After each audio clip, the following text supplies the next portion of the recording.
మీ సినిమాలో కంటెంట్ అక్కడ ఇక్కడ విన్నదే నేను మీకు ప్రస్తావిస్తాను. దీనిలో న్యూమరాలజీ బేస్ మీద, ఇంకో బేస్ మీద, అంటే మూఢనమ్మకాలు, నమ్మకం వేరు, మూఢనమ్మకం వేరు.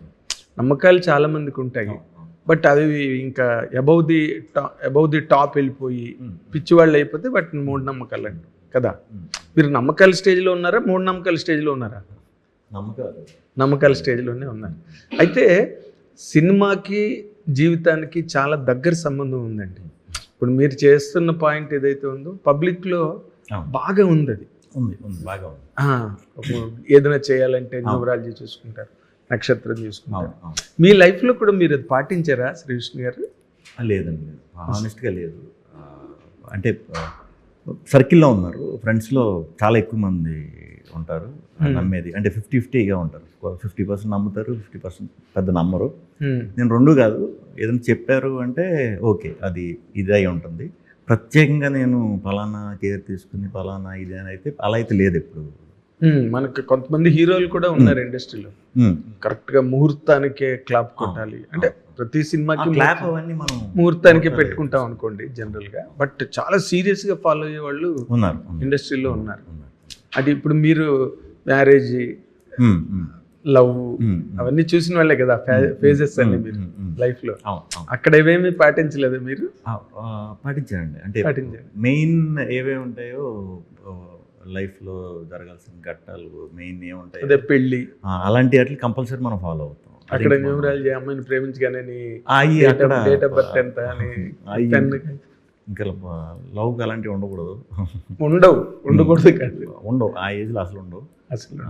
బట్ మనం ఈ సినిమాలో కూడా చెప్పింది ఏంటంటేనండి, న్యూమరాలజీ లేకపోతే ఆస్ట్రాలజీ అనేది చాలా సెన్సిటివ్ పాయింట్. చాలామంది నమ్ముతారు అది, కొంతమంది నమ్మరు. సో ఇది నమ్మటం వల్ల ఇలా జరుగుతుంది, ఇది నమ్మకపోతే లాస్ట్కి ఇలా అవుతారు, ఇది ఉండదు మన సినిమాలో. ఎవరికి అగ్నెస్ట్ వెళ్ళి మనం క్లాసులు పీకి లేకపోతే న్యూమరాలజీ నమ్ముకుంటే ఇలా అవుతారు, నమ్ముకుంటే పాడైపోతారు, ఈ టాపిక్స్ ఏమి ఉండవు. అదే ఈ సినిమాలో కొంచెం స్పెషల్ అన్నమాట. క్యారెక్టర్ వాడిది అది, అంతేగాని అది బట్ ఇది తప్పు అయ్యే ఉండవు, అయ్యే ఉండవు, అలాంటి క్లాసులు ఏం ఉండవు. కింద పెట్టుకున్నాం, దాని త్రూ వెళ్తుంది. ఎందుకంటే అది చాలా సెన్సిటివ్ విషయం. దాని మీద గొమ్మని ఏదైనా సెటైర్ వచ్చి నీతో వచ్చినా అది కరెక్ట్ కాదు. అది బాగా నమ్ముతారు కదా నమ్మేవాళ్ళు, దాని మీద మనం అలా చేయకూడదనే ముందు నుంచి మేము కేర్ తీసుకున్నాం. ఈ నమ్మకాలు ఈడివి అంతే, ఇలాంటి నమ్మకాలు ఉన్నోడు కథ ఎలా ఉంటుంది అనేది ఈ కథ. అంటే నమ్మకం అన్నది ఎంత ఇదంటే, సునీత విలియమ్స్ గారు స్పేస్లోకి వెళ్ళినప్పుడు ఆవిడ దగ్గర భగవద్గీత, వినాయకుడు విగ్రహం ఉన్నాయి. అంటే ఎంత బలమైన నమ్మకం కదా, నమ్మకమే కదా ఇప్పుడు మన ముందుకు నడిపించింది. ఆవిడేమో విజయమ్మ గారు బైబిల్ పుస్తకం పట్టుకుని ప్రచారానికి వెళ్ళినారు. ఇవన్నీ నమ్మకాలు కదా. అంటే మీరు ఇప్పటి వరకు మీ కెరీర్ సాగిన దానిలో okay, you have been successful, considerably successful.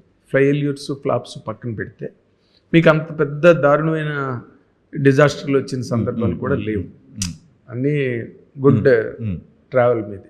ఇంతవరకు మీరు జరిగిన దాంట్లో మీకు బాగానే అనిపించిందా? మీ టైమ్స్ అవి మ్యాచ్ అయ్యాయా? గుడ్ టైమ్స్ అని మీకు చెప్పుంటారు కదా ఆస్ట్రాలజర్ ఎవరో ఒకరు. అలా పర్టికులర్గా అలా కాదండి, బట్ నాది ఏంటంటే మెయిన్ వర్క్కి నేను ఎక్కువ ఇది ఇస్తాను అనమాట. Honest work. మనం ఏదైనా ఎత్తుకున్నాం అంటే సిన్సియర్గా దాని మీద ఎఫర్ట్ పెట్టడం, టీం అందరితో పెట్టించడం, ఇంతవరకు చూసుకుంటాను.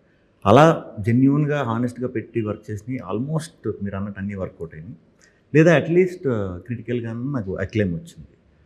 సో మేబీ నా మైండే అలా పాజిటివ్గా ఆలోచించడం వల్ల నాకు అంత అవసరం రాలేదేమో. అంటే అలాంటివి విని మళ్ళీ ఇన్ఫ్లుయెన్స్ అయ్యి, లేకపోతే అలాంటివి కొంచెం డౌన్ అయ్యి, అలాంటివి అయితే పెద్దగా ఆలోచనలు రాలేదు నాకు ఎప్పుడు. అలా డెవలప్మెంట్స్ ఏం లేవు, బ్యాలెన్స్డ్గానే వెళ్తున్నారు. అంటే మైండ్ని మించిన ప్లానెట్ లేదంటారు 100%.